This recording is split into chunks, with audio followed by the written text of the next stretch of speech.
badly can you wait for something?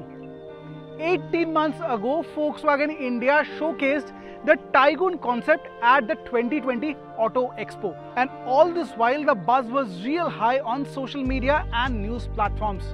But the wait is over and the production ready Volkswagen Taigun is here. We are driving the 1.5 litre TSI with both 7-speed DSG and 6-speed manual today. And how does it all go? You'll find out in this video. You're watching Times of India Auto. I am Anirban.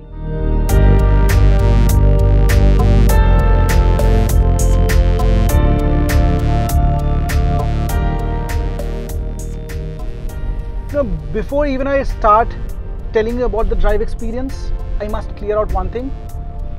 The fun to drive factor is going to be real high with this car. Simply because you will get a TSI engine, whether it's 1.5 or the 1 litre one.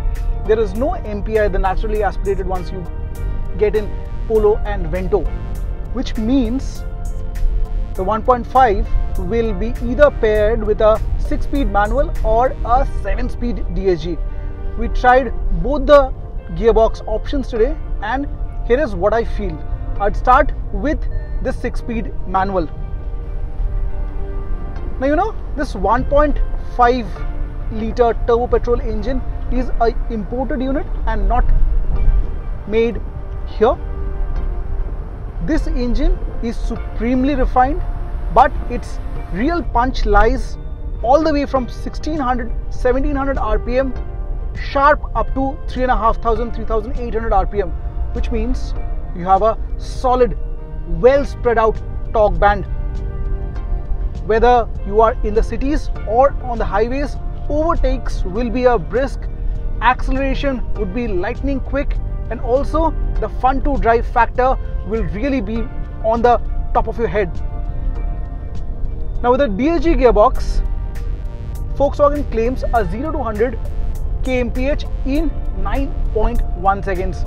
Talking about the 6-speed transmission, now this transmission is smooth to operate, but you know the clutch is slightly on the heaviest side and it has got a springy effect. So if you are changing way too much in the cities, it may just fatigue you out a little bit. But on these open highways we are leading to Udaipur, it is fantastic. It's cruising at around 100-110 kilometers an hour and there is not a hint of doubt from the engine. On the other hand, you have a 7-speed DSG, which is similar to a dual clutch transmission, and we have seen that transmission in a lot of other Volkswagen and Skoda cars in India. That is also a superb unit. It shifts without any hesitation. The shifts are brisk. You cannot, like, those shifts are imperceptible and you'll have a lot of fun actually. Talking about the 1.5 litre Evo engine, it has got great bottom end as well, which means low speed drivability is good in this car, which is often lacking in turbo petrol engines. Somehow Volkswagen Group has been able to iron out that thing out of this engine. Now another solid trait of this 1.5 litre, yes, in particular 1.5 litre, is the active cylinder technology. So basically what it is, the 4 cylinders in the 1.5 litre to go on deactivate mode when you are sailing or coasting on highways. This will help you improve fuel efficiency. Now ARAI claims have not come out yet, but I would expect anything around 15 kmpl from this 1.5 litre TSI engine. Skoda or Volkswagen under the India 2.0 project have developed a MQB A0iN platform, which will underpin 3 of its latest cars. Volkswagen Taigun and the Skoda Kushaq are the latest ones. A couple of sedans are also in the pipeline. Now, one solid trait, solid character of this platform or the chassis is its robustness and flexibility. Now we tried this car out on various road conditions. We drove it through cities, on broken patches, on terrible slushy roads, and also on these open, beautiful highways. And I think the chassis holds itself very well, very nicely. There is a rigidity that it offers. You know, whatever speed you throw the car at, you know, whether it's like under 60, at 100, or you are cruising at 120, there is a bit of stiffness, and that is what I like about, you know, the German engineering. We associate those terms with Volkswagen, and that's rightly put here. Steering wheel, it's slightly on the lighter side. It's precise, accurate, nice to hold on to. Slightly flat bottomish on the lower half. No, I have got no question with the precision, but on the highways, I just expected a little bit more build up to the weight. It does not weigh up as you would expect, especially from a Volkswagen. That said, you know, the kind of compact car this is, this just does pretty fine. I'm just nitpicking. The ride quality is superb. Handling is precise. Brakes, you get disc up front, drum at the rear, and those are also, you know, the brakes are progressive, give you good bite, feedback from the lever, and I think overall it's a nice package to have. Now, a couple of things I like while driving the Volkswagen Tiguan, and a couple of things I don't. To start off, about the good things, you know, when you're driving the DSG gearbox, it has got nice little paddle shifters. So if you are in a mood to have fun, you can really take the control over. Also, I find the vision out of the driver's seat brilliant, you know. It's not very high res.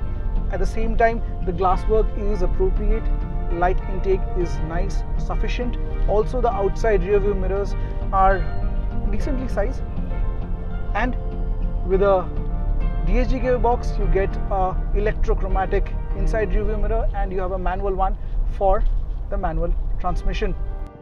Now, a thing that I don't like, or I'm not very fond of, if I put it rightly, is the NVH level. You know, it's not as silent as I would expect in few of its rivals.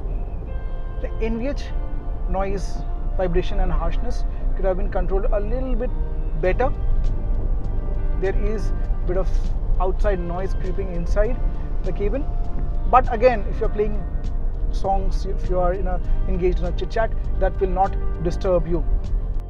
The manual transmission gets 16-inch wheels, whereas the DSG gearbox gets a 17-inch ones.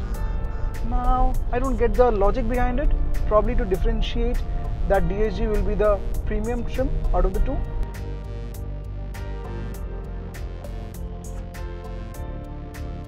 Now, the premiere had been done almost 2 months back, but it's the full reveal.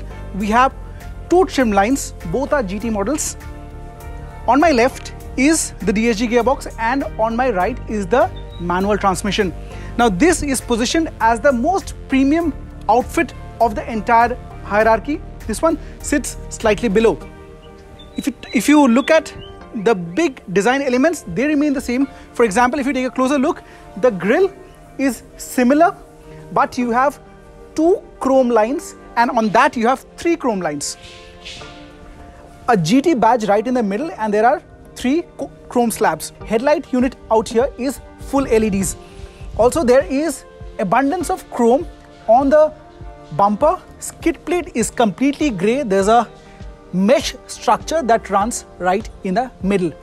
One of the good design elements that I found here is this upright structure on the hood. If you take a closer look, there are strong shoulder lines that run across the profile of the hood. Also, if you look at the wheel design, now this is 16-inch wheels. These are 17-inch. On the 16, these to me look more Volkswagen-ish, but on the higher trim, you can see the dual tone theme. It has got machine cut black and alloy structure. There is another big change in these two cars. On my left, the DSG trim is a dual tone version, and this one you see here is a monotone.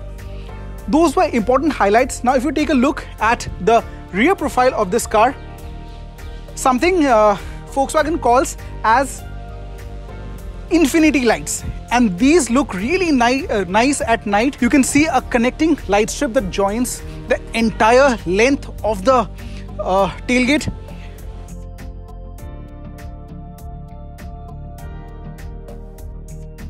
Tailgate does not come with automatic feature.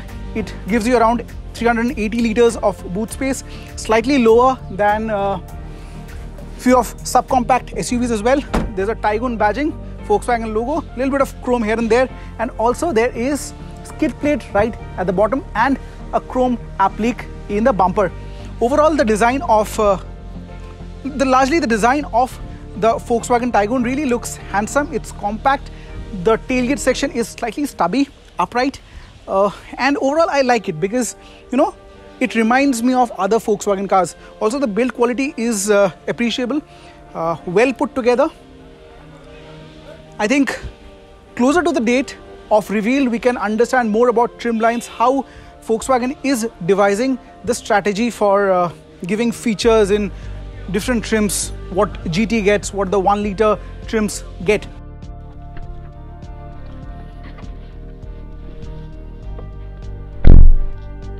That speaks about the build quality, you know, shuts with such a good thud, gives you confidence about the build quality.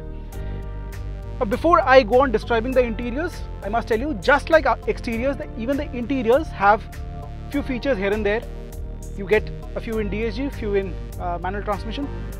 So let me talk about the mota big features, you know.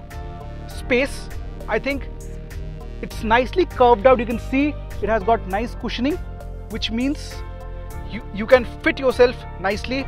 Good amount of legroom, good amount of headroom. I am around 5 foot 8 inches tall. The only issue I find here is, like, if you are above 6, you might just suffer with a little bit of under thigh crunch. Also, this middle seat padding is better than Skoda Kushaq. It does not look like an afterthought. Central armrest, couple of cup holders here, and you also get 3 adjustable headrests for the rear seat. A little bit of scooped out area, you can keep your phone, couple of C-type USB charging points, and you have dedicated AC vents. In terms of storage, you have 1 liter capacity storage bins in all the doors. Few surprising feature misses out here are, example, you don't have a sunroof in 1.5 liter TSI manual. You don't have a fully digital cockpit for your disposal, which is there on the DSG gearbox option. But in terms of space, I really find it suitable for long distances. 3 people abreast can sit comfortably. Time to check out what the real condition is of the front row. Again, a strange miss, you do not get push button start here. Instead, you have to plug in the key, turn it around, and then it fires up. Things that you get here.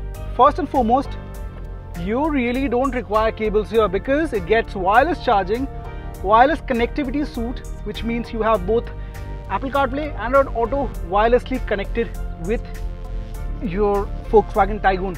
If you look at the design of the dashboard, now this red panel, it's very subjective whether you like it or hate it, but it is there with the red color options of the Taigun. Right in the middle, it has got a texture which amplifies this red color. Black hard plastic on top of the dash and also on the lower half. It's a dual tone. You have ivory or light grey color, which is also the color of the seats here. Now you don't get leatherite material. Leatherite is available in the 1 liter options, which also have ventilated seat options. For this, the 1.5 ones, these are fabric seats. Seats are really supportive. Size wise, I think decent enough. If you're on too large, I think good place to be in. Headroom, side support, everything goes well. If you look at the storage bin here, you have one small right in the middle, couple of holders in the middle, a place to keep your key, and also a glove box. Now this glove box is cooled. You have decent amount of storage right here. Also, again, you get bottle holders in the front row as well. Now there's an interesting feature. Before I come to the infotainment, the AC control out here. AC control, if you take a look, now this is complete touch and it works on tactile feedback and not physical buttons. Nice touch. Also the fan speed. You also get a air purification inbuilt system. If you look at the aircon vents, pretty simple, pretty basic ones, rectangular in design, but the showpiece here has to be the 10-inch infotainment screen. Both DSG and the 6-speed manual get this. The touch is nice, comes with a lot of inbuilt apps as well, for example Gaana, Audiobook, Booking.com, Synergic, built-in map. So it does support Android Auto, Apple CarPlay, but along with that it also has its own set of apps. The touch response is decent, and I did not have a problem in reading the numbers or inputs in broad daylight as well. Shifting to the driver's seat, I think these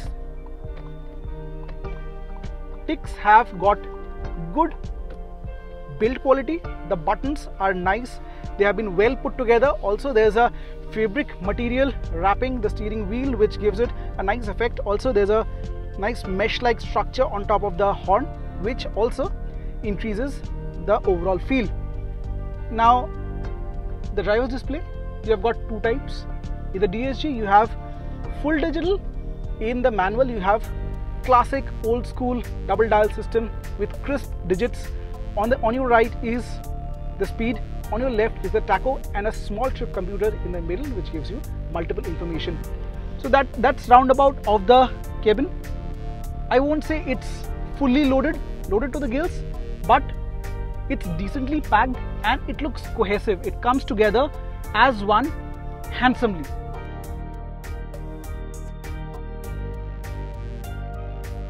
The power is in plenty, the packaging is decent, and the looks are definitely of a Volkswagen. But no diesel, that might just haunt Taygun in future, because rivals really reap benefits of their diesel units. If priced rightly, who knows, this one can just be that successful product for Volkswagen India, just like how Polo and Vento has done goods for the company for years now.